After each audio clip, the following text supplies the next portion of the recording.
pero qué hermosa alegría el poder estar nuevamente con ustedes. Me siento privilegiado de poder compartir con ustedes, queridos amigos, este pequeño devocional, pero con un gran mensaje para nuestra vida. Les habla su amigo y servidor, Pastor Pedro R. Olivares, presentando semejantes a Jesús, aquí, por supuesto, en nuestro pan cotidiano.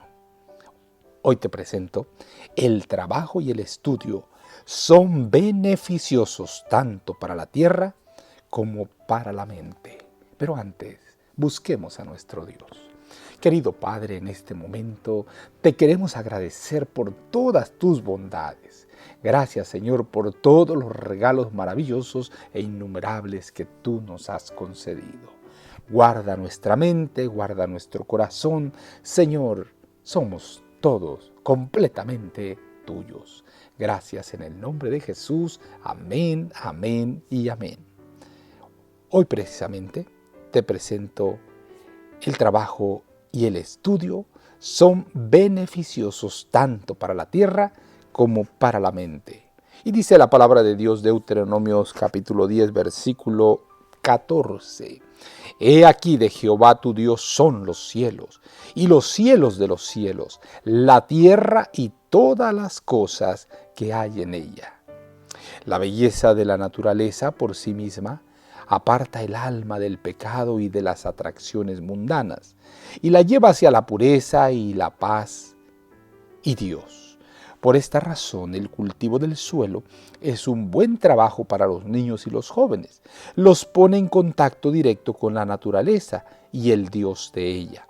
Y para que tengan esta ventaja debe haber, en cuanto sea posible, en relación con nuestras escuelas, grandes jardines y extensos terrenos para el cultivo. Consejos para los maestros, padres y alumnos acerca de la educación cristiana, página 178. En la escuela que ha iniciado aquí en Cranbourne, Australia, esperamos tener verdadero éxito en los ramos agrícolas, combinados con el estudio de las ciencias. Queremos que este lugar sea un centro del cual irradie luz y precioso conocimiento avanzado que resulte en el trabajo de campos mejorados, de manera que las colinas y los valles florezcan como las rosas, tanto para los niños como para los adultos. El trabajo combinado con la actividad mental proporcionará la debida clase de educación equilibrada. El cultivo de la mente dará tacto y brindará incentivos para el cultivo de la tierra. La escuela ha hecho un excelente comienzo.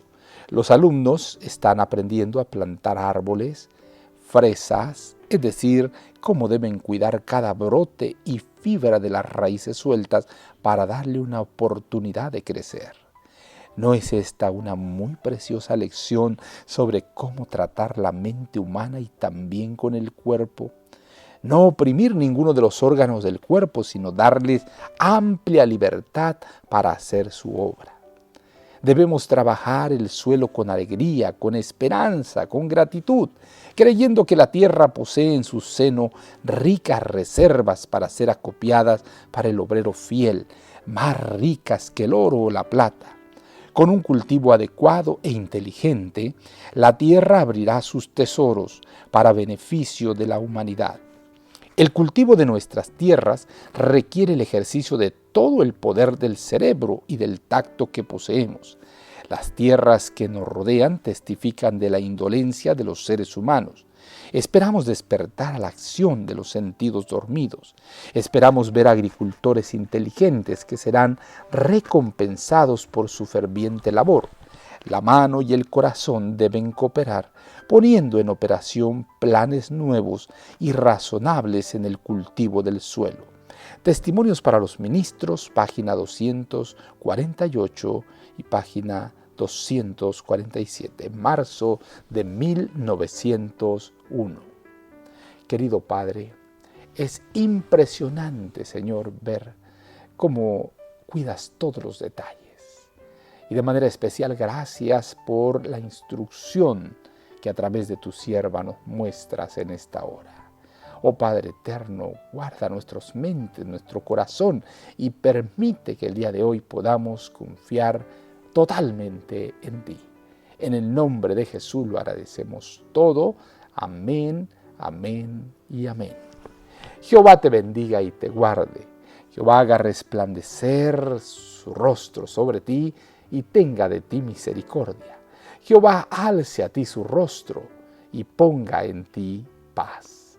No lo olvides, conserva una sonrisa en tus labios, una oración en la mente y una canción en el corazón. Hasta la próxima.